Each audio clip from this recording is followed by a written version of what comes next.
তো বন্ধুরা আর সময় নষ্ট না করে চলুন মনোযোগের সহিত দেখা যাক আমাদের আজকের বিষয়।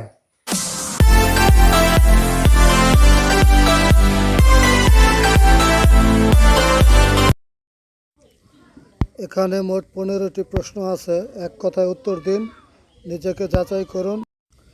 এই ভিডিওটির শেষে উত্তর দেওয়া আছে। প্রশ্ন 1, 2450 সংখ্যাটিকে কত দ্বারা গুণ করলে সংখ্যাটি পূর্ণবর্গ সংখ্যা হবে? প্রশ্ন 2, একটি রম্বসে কর্ণদ্বয়ের দৈর্ঘ্য যথাক্রমে 12 সেন্টিমিটার ও 8 সেন্টিমিটার হলে এর ক্ষেত্রফল কত বর্গ সেন্টিমিটার হবে?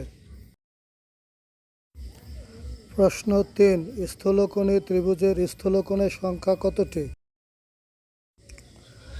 প্রশ্ন 4, সমকোণী ত্রিভুজের সমকোণ সংলগ্ন বাহুদ্বয়ের দৈর্ঘ্য যথাক্রমে 8 সেন্টিমিটার এবং 6 সেন্টিমিটার হলে এর ক্ষেত্রফল কত বর্গ সেন্টিমিটার হবে?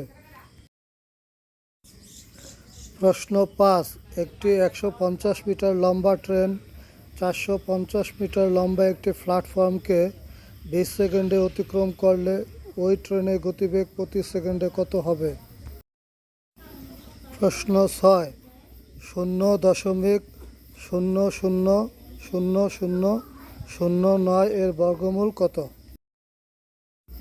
প্রশ্ন 7, কোনো সংখ্যার 1/2 অংশের সাথে 6 যোগ করলে সংখ্যাটির 2/3 অংশ হবে, সংখ্যাটি কত?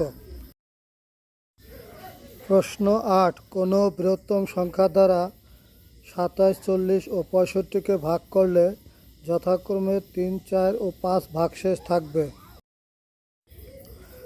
প্রশ্ন 9, শামীমের আয় ও ব্যয়ের অনুপাত 20:15 হলে তার মাসিক সঞ্চয় আয়ের শতকরা কত ভাগ? প্রশ্ন 10, একটি সংখ্যা 742 থেকে যত বড় 830 থেকে তত ছোট, সংখ্যাটি কত? প্রশ্ন 11, একটি সংখ্যা ও তার গুণাত্মক বিপরীত সংখ্যার সমষ্টি 2 হলে সংখ্যাটি কত? প্রশ্ন 12, একটি সরলরেখার উপর লম্ব অঙ্কন করলে কয়টি সমকোণ পাওয়া যাবে? প্রশ্ন 13, একটি প্রকৃত ভগ্নাংশের হর ও লবের অন্তর 2, হর ও লব উভয় থেকে 3 বিয়োগ করলে যে ভগ্নাংশ পাওয়া যায় তার সঙ্গে 1/4 যোগ করলে যোগফল 1 হয়, ভগ্নাংশটি কত? প্রশ্ন 14, দুইটি ধনাত্মক সংখ্যার বর্গের সমষ্টি 250 এবং সংখ্যা দুইটি গুণফল 117 হলে সংখ্যা দুইটি কী কী? প্রশ্ন 15, 6টি পরপর পূর্ণ সংখ্যা দেয়া আছে, প্রথম 3টি সংখ্যার যোগফল 27 হলে শেষ 3টির যোগফল কত হবে? উত্তরমালা।